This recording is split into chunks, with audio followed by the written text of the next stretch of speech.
So I'm just finishing up the Youth Ministry 302 class for West Coast, and it's about youth worship.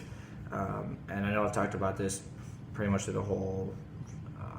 final module, but this whole idea of having the right heart of worship and not just going on a stage because you're talented or what have you, I think is super important.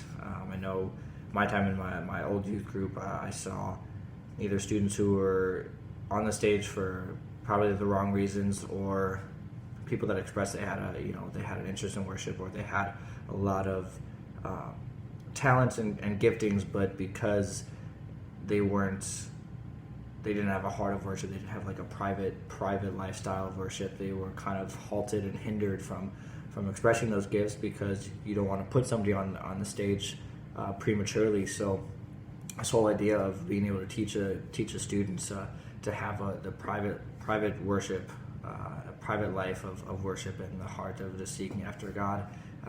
without the stage, I think is really important, because if you can do that in your private life where nobody's watching, then you won't get so consumed with the spotlight, you won't get so consumed with the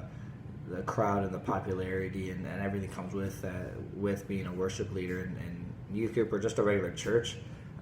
That your ego won't get in the way, that you can really begin to point people away from yourself, because you're secure in who you are, because you're secure in your identity, because you've had that time to get to know God, you've had that time to understand His presence on your own, and you don't need the applause of